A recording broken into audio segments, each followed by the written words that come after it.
हमसफ़र की कहानी एक ऐसे मोड़ से शुरू होती है जहां किस्मत दो अजनबी दिलों को ज़बरदस्ती एक ही रास्ते पर ला खड़ा करती है।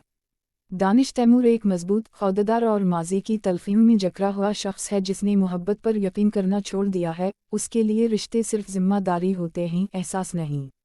दूसरी तरफ सारा खान एक हसास, बावकार और सब्र करने वाली लड़की है जो टूटकर भी जलना जानती है। वो खामोशी में भी बात कर लेती है और अनसों में भी उम्मीद ढूंढ लेती है। एक नागुज़ीर फैसला इन दोनों को हमसफ़र बना देता है, मगर ये सफ़र आसान नहीं होता। दानिश का सर्द रवैया, बेरुखी और खामोश गुस्सा सारा के दिल को बार बार ज़ख्मी करता है, लेकिन वो शिकायत के बजाय बर्दाश्त को चुनती है।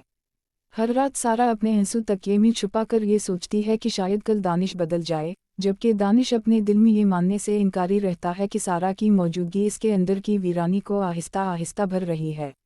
एक हादसा, एक गलत फहमी और एक तल्ख़ इल्ज़ाम इस रिश्ते को टूटने के दहाने पर ले आता है, जहां दानिश अपने गुरूर में सारा को खो देता है और सारा पहली बार खुद को मजबूत करके इस रिश्ते से अलग होने का फैसला करती है। यही जुदाई दानिश को उसके अंदर के सच से रूबरू करती है। वो पहली बार मान लेता है कि हमसफ़र सिर्फ साथ चलने वाला नहीं होता, बल्कि वो होता है जो अंधेरे में भी हाथ ना छोड़े। आखिरकार वक्त, एहसास और पछतावा दानिश को बदल देता है और वो सारा के सामने अपनी खामोश मोहब्बत का इतराफ़ करता है, ये मानते हुए कि असल हमसफ़री कुर्बानी, समझ और एहतराम से बनती है। कहानी इस मोड़ पर ख़त्म होती है जहां दोनों दोबारा एक दूसरे के साथ चलने का फ़ैसला करते हैं, मगर इस बार मजबूरी से नहीं बल्कि दिल की सच्चाई से, ये जानते हुए कि हमसफ़र वही होता है जो मुश्किल में भी साथ निभाए।